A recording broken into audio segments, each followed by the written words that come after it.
Jusqu'à il y a peu, le golfeur avait à sa disposition un seul moyen pour savoir la distance qui séparait sa balle du trou. Et ce moyen-là, c'était son œil. Depuis, la technologie a évolué et aujourd'hui, on a plusieurs solutions à notre disposition pour savoir exactement la distance qui nous sépare de trous. Parmi ces solutions, les deux grands classiques, les deux grandes gammes, qu'est-ce que c'est? Eh bien, c'est la montre GPS, ici une Garmin S1, ou bien c'est le télémètre, ici un Bushnell Tour V2. Quel est l'intérêt de l'un par rapport à l'autre? Quel est le plus performant? Quel est le plus pratique? Quel est celui qui permet d'aller le plus possible dans le sens d'un jeu rapide? Eh bien, c'est ce qu'on va essayer de voir au travers du test que vous nous proposons cette semaine. Ok, donc là on est au trou numéro 1 du Golf Park Robert 100, par 4, 361 mètres milieu de green. On le voit ici, par 4, c'est le nombre d'étoiles. 361, j'ai pas exactement mes lunettes, mais tu dois voir, je pense, les distances qui sont les distances début de green et fond de green. Pour l'instant, pas un grand, je dirais, ça n'a pas d'apport particulier.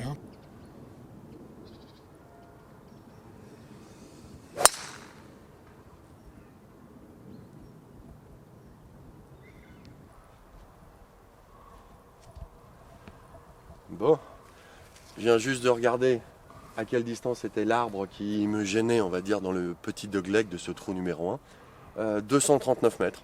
Donc, vu la largeur du fairway à droite, je vais plutôt essayer d'éviter de viser l'arbre.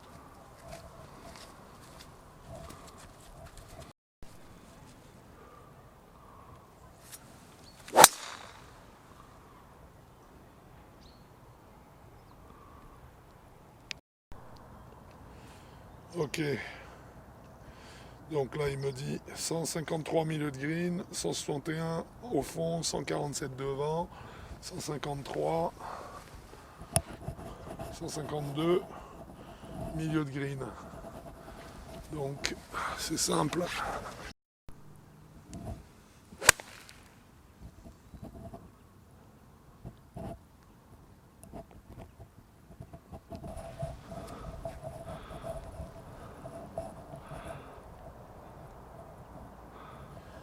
« 104 mètres au drapeau.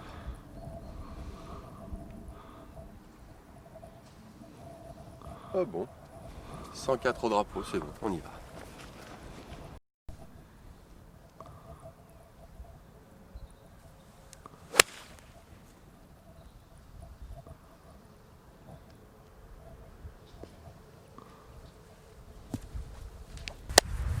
Second coup sur ce trou superbe, trou numéro 4 du Golf Park. Oui. Moi en tout cas, mon GPS me donne 153 pour le milieu de green. Et le drapeau a l'air presque milieu de green. Presque milieu de green, voilà. Il me donne 138 début de green, 167 fond de green. Oui. Ouais. Moi, juste au drapeau, puisqu'on ne peut pas voir avec le début, j'ai 143. Vas-y, reprends-les.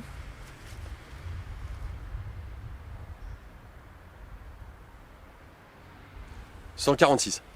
146, bon, on met voilà. 145, on est tranquille. 145, 146, moi j'ai 152. Donc on a encore 7 mètres d'écart. Oui, mais peut-être que le drapeau est un tout petit peu avant. Voilà, c'est ce qui serait logique. Là, il y a petit avantage quand même sur ton télémètre, qui un est petit. quand même plus précis. Sur ce coup-là, oui. Absolument. Ok, on voit on ça. joue. Yes.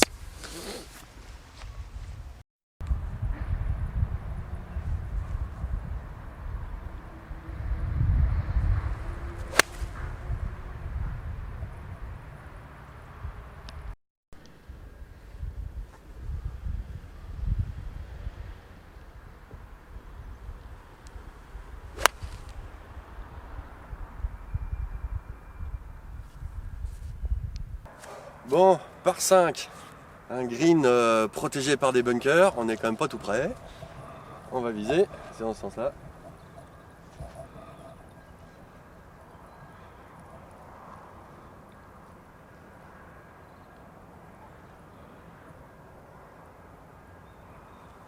Bien.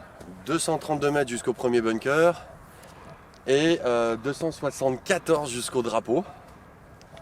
Précis. On va vérifier. Allez, zou.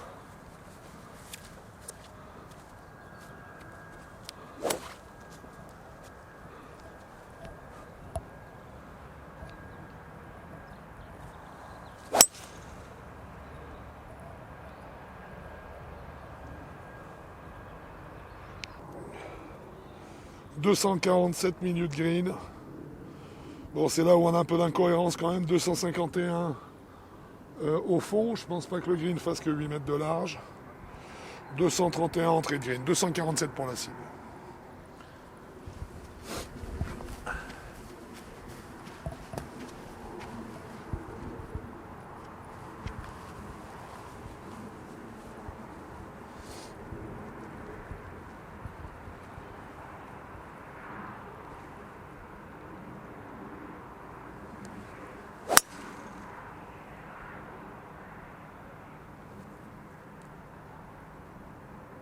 Ok, on est donc au trou numéro 3 du Golf Park. Oui. Par 3. Par 3 donc, ouais. Qu'est-ce que tu vois sur la carte là? 172 mètres. Des jaunes, des des blancs. noirs. Non, oui, des noirs, des noirs. Oh lolo. 172 des noirs, on est d'accord. 172 des noirs, on est d'accord. 166 sur ma montre sur le milieu de green. Oui. Ce qui serait logique, mais bon, ça me paraît quand même un peu douteux parce que 666 c'est milieu de green, vu la profondeur du green. Oui. Et c'est toi? quoi? On fait voir aussi, il y a 190 fond de green et 149 début de green. Voilà, pour 166 pile au drapeau. 172 contre 190. Voilà. 190, on doit enlever, selon les mesures normales, 2,10 m du fond. Donc ça veut dire qu'on serait à 187,9. 187,9 contre 172 ici. Et combien moi, tu as avec le télémètre sur avec le le fond de télémètre, alors le fond de green, je peux pas l'avoir parce qu'il faut une cible. Moi, j'ai le drapeau qui est vraiment entrée de green, qui est à peine à 5 mètres de l'entrée de green, et j'ai 178 mètres. Voilà, alors moi, je n'ai pas de données là, effectivement. J'ai 166 moi, j'ai mètres. Celle-là. Là, on n'est pas. Les deux appareils ne donnent pas le même. Là, du tout la même valeur. Ok.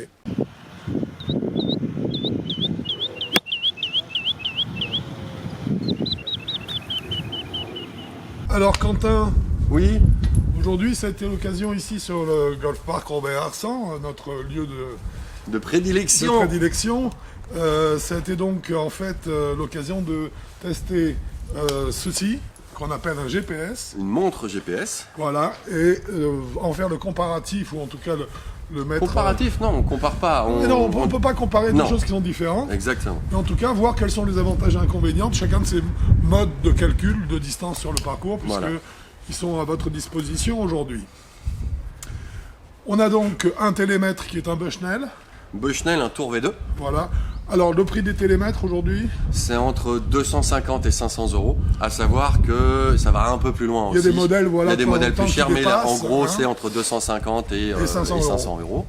Et voici ici, une montre. on a une montre GPS, une Garmin S2. Là, on est entre... On a dit 100 et 250, et 250 c'est le gros euros. Des prix. Il y a un peu plus et là cher, encore, il y a aussi. effectivement également mais il y des en a pas dépassements beaucoup. sur certains modèles. Ça devient assez Voilà, rare. le gros des modèles, c'est les prix qu'on a donnés. Voilà, exactement. Voilà. Alors, d'abord, il faudrait savoir un petit peu, on va lister, si tu veux bien, les avantages et les inconvénients. Oui, ah bah oui.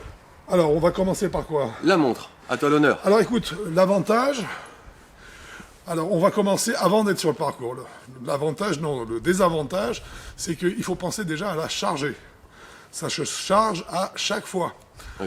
Et ça prend un certain temps pour se charger. Donc c'est toute la nuit. Donc faut ça pas veut dire l'oublier. que, voilà, si on n'a pas pensé la veille à la charger, le lendemain, on ne peut pas s'en servir. Ça, par contre, télémètre... Bah, c'est des piles. C'est des piles. On met une pile dedans, terminé. Voilà, bah après, il faut la changer de temps en temps, mais je pense qu'il y a une alarme dessus. Oui, tout à fait. Donc, par contre, ça fait, en fait, plein de parcours. Ben voilà, ça veut dire que c'est dans ton sac et quelque part, tu n'as pas à t'en occuper. Ça, tu as un petit peu à t'en occuper parce qu'il faut penser à la charger systématiquement. Oui. Donc bon, je dirais qu'à ce niveau-là, le télémètre amène un petit plus. Deuxième, enfin en tout cas, on change de camp, on pense un petit peu au télémètre une seconde. Oui. Premier inconvénient du télémètre, c'est un outil qu'on utilise. Où il faut être très stable. Voilà. Donc si vous avez un modèle qui possède un stabilisateur, je dirais oui. C'est un outil efficace, entre guillemets convivial, précis, etc. Si Mais vous s'il n'y êtes a comme pas moi, de stabilisateur, et si vous êtes comme moi, c'est-à-dire soit avec un peu de froid ou même si vous avez un peu de mal à garder la ligne bien droite pour viser le drapeau, c'est infernal. c'est très difficile et ça donne plein de distances différentes. Donc, voilà, donc là, on n'a pas de sécurité, on ne sait pas ce qu'on a pris vraiment. Alors, je sais qu'il y a des systèmes sur certains télémètres de pin seeker où ils vont vraiment rechercher le drapeau et systématiquement, ils vont réagir dès qu'ils croisent un drapeau. Bon, dans la réalité, il vaut mieux que vous ayez un télémètre stabilisé si c'est mieux. Ça sera quand même beaucoup plus facile à utiliser. Voilà. Bon, les autres avantages, maintenant, qu'est-ce que ça a été? La montre. La montre, avantage, c'est facile, on la prend, elle est au poignet, on regarde. C'est fait, on a les données, c'est fini, on est posé. Alors, bien sûr, les données, attention, on a en fait que 3 données. On a entrée de green, fond de green, milieu de green. Oui. Ça ne veut pas dire que le drapeau sera exactement milieu de green, fond de green ou début de green. Non, ça c'est aux yeux de. Donc c'est une ça. approximation. Par contre, ce qui est certain, c'est que le joueur prudent va systématiquement aller sur la distance qui est milieu de green. Voilà. Et il est sûr qu'il va terminer, si son coup est réussi, il a toutes les chances de terminer plein green, on va dire. Et plein green, en général, c'est pas très loin du trou. Voilà. Alors que le télémètre, lui, par contre, il va nous permettre d'être beaucoup plus précis. Il va nous donner la distance exacte du trou. Voilà. Et par contre, on a un peu de mal en général à viser l'entrée de green et le fond de green, puisqu'il faut quand même une visée. Donc ça va pas être très précis sur la profondeur du green. À ce moment-là, on va se reporter à la carte et on va essayer de trouver ce qui se passe. Ou sinon au carnet de parcours, tant qu'à faire. Par contre, l'avantage du télémètre, c'est que je vais pouvoir viser les bunkers. Donc si je me trouve sur un fairway avec un bunker de fairway à portée de tir de drive, est-ce que je peux le dépasser ou pas?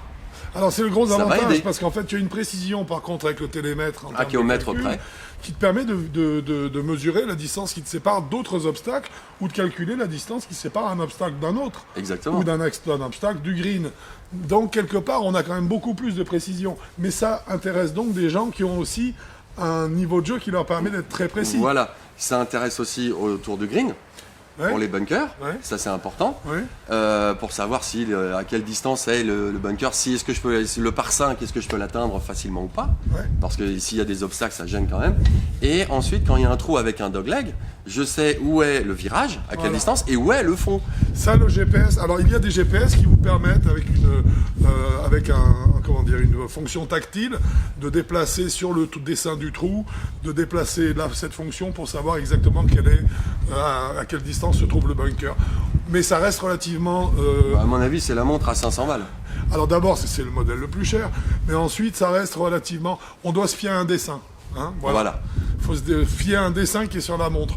Bon, avec un petit écran général. Ça ne veut pas dire que la donnée est fausse, mais bon. C'est-à-dire que je pense que c'est pas facile. Voilà, si tu as le télémètre, on le voit, le point que l'on vise. Donc, en termes de précision, il n'y a pas de doute. À condition qu'on ait un télémètre stabilisé pour être sûr de la visée, le télémètre offre un plus. Par contre, il a un autre inconvénient, ce télémètre. C'est qu'il ralentit. C'est qu'il prend le temps, il faut le temps de le sortir, de viser, etc. Alors que la montre, c'est tout de suite. Alors, vous l'avez très bien vu sur les images. Quand tu prends ton télémètre, tu prends le télémètre, tu regardes. Ensuite, il faut aller chercher le club. Il faut aller prendre le club, bon, bien sûr. Ça va super vite. Je regarde, immédiat. Paf, ça y est, c'est fait. Bah oui, c'est pour ça d'ailleurs que la pile dure pas très longtemps. Parce que elle marche 24/24. C'est tout le temps, dès qu'on est sur le parcours, elle marche du début à la fin. Elle calcule. Alors que ça... elle travaille avec les satellites qui sont là-haut. Hein. Alors que ça marche en one shot. C'est-à-dire la pile, entre guillemets, est utilisée que au moment où on balance le faisceau. Voilà. C'est pour ça que ça a un temps, une durée, la pile a plus de temps. Alors, justement, puisqu'on parle de ça, plus de précision, moins de précision, plus de côté pratique, moins de côté pratique, plus de rapidité, donc plus vite dans le jeu, un peu plus lent dans le jeu. Oui. À quelle gamme de joueurs, pour toi, serait réservé plutôt le télémètre? Alors, pour moi, c'est en dessous de 18-15. Voilà pourquoi, en fait, le télémètre et la montre sont parfaitement pas compatibles. Complémentaires. Complémentaires, merci beaucoup. On peut faire un beau complément, mais je pense que utiliser un télémètre au-dessus de 18, on va dire, n'est pas très utile. La montre va plus vite, c'est plus pratique, on a moins de données. La montre, quand elle vous dit vous êtes à 119 mètres du milieu du green, quelque part, le joueur qui est 15 de handicap, lui, il veut savoir où est le drapeau. Il veut savoir où il est, donc lui, il va avoir besoin peut-être de plus d'informations. Voilà. Mais le joueur qui est 24 ou 36... va forcément un peu moins... Lui, il n'a pas besoin, c'est moins grave pour lui de savoir que le drapeau est à 119,50 ou bien qu'il est à 118. Et surtout, personnellement, je pense que au-dessus de 18, on va dire, pour être un peu trop franc comme ça, c'est mieux de chercher le milieu de green que de chercher le drapeau. Bah, c'est plus efficace. C'est plus efficace et en général, Bien on sûr. gagne des points. Alors que quand on va chercher un drapeau, s'il est un peu compliqué sur le green, tout de suite, ça met un peu de pression. On est en plein milieu de green. Je pense que la montre est adaptée pour les joueurs à moins précis, on va dire, pour les joueurs normaux, les joueurs, Le gros des joueurs, gros des en fait, joueurs. de golf. Alors que le en Bushnell est France, plus hein. pour les dans le monde en général. Ouais. Alors que le Bushnell, ou enfin le télémètre, pour télémètre. pas donner que ça, Non, puisqu'il n'y a bien pas sûr, il y a que beaucoup de Bushnell marques. qui le fait, il y a plusieurs marques. Ils font là, c'est plus précis, c'est plus pointu, c'est plus pour les joueurs un peu plus précis, surtout dans les approches. C'est ça qui est important. Et puis, en dehors de cette histoire de recharge, c'est un peu plus contraignant quand même. Oui, ça. Comme le joueur est encore à un stade, quand on est 36 d'handicap, on est encore sur la gestion du sac. Tu vois ce que je veux dire? Sur la gestion de ce qui se passe là. avec mon Autour du green, où matériel. est-ce que je pose mes clubs Si je autour dois du green. gérer ça en plus, là, on commence à aller vraiment vers un ralentissement du jeu. Aujourd'hui, vous savez que c'est pas le but. Hein, Non, voilà, même les règles vont changer en 2019 pour essayer d'accélérer. d'accélérer encore. Donc, dans ce cas-là, je pense que la montre GPS est peut-être la meilleure solution. Ouais. Celle-ci étant réservée, le télémètre, davantage aux joueurs de En dessous de 18, on en va dessous de dire. 18. Ouais, on est bien. Je pense aussi. Bon, bah écoute, je pense qu'on a fait à peu près Le tour le tour de la question. du laser rangefinder. Et alors, toi, qu'est-ce que tu jouerais alors si c'était... Bah moi j'ai mes yeux. Mes yeux marchent vachement bien, donc à partir de là, c'est vrai que ça c'est un plus. Pour moi ça c'est un plus. J'avoue que la montre me tente bien aussi pour connaître la profondeur de green, c'est important. Alors moi, je vais te dire, franchement, moi, ça fait des années, ça fait 6 ou 7 ans que j'utilise ça. Moi, ça, je trouve ça super. Parce qu'en fait, ça me donne le plus et le moins, avec l'entrée-sortie de green, tu vois. Et après, à l'œil, en fait, je vois où est le drapeau et je fais le Et calcul. voilà, on fait avec notre œil. C'est plus précis, c'est vrai, mais seulement, c'est un peu trop de contraintes pour moi. Tu vois Bah ça- tu fais plus de coups, donc forcément moi j'ai besoin d'un peu moins de temps. Bon, bah écoute, c'est parfait, je te remercie. Je pense qu'on a fait le tour donc, de ce Ouais. petit comparatif montre GPS, télémètre. Voilà. Et en fait, on se rend compte que ces deux outils qui sont tous très précis voilà. aujourd'hui Et sont plutôt complémentaires. complémentaires et non pas opposés. Non, ils sont Hein, pas du tout ce opposés, sont on des peut pas produits comparer les différents. deux, c'est différent. Et qui donc sont destinés à des clientèles de joueurs différentes également. Voilà, Merci à toi, mon cher Quentin. C'est un plaisir, À bientôt Franck. sur Avigolf. ou sur un parcours. Exact. Bon golf à vous. Au revoir.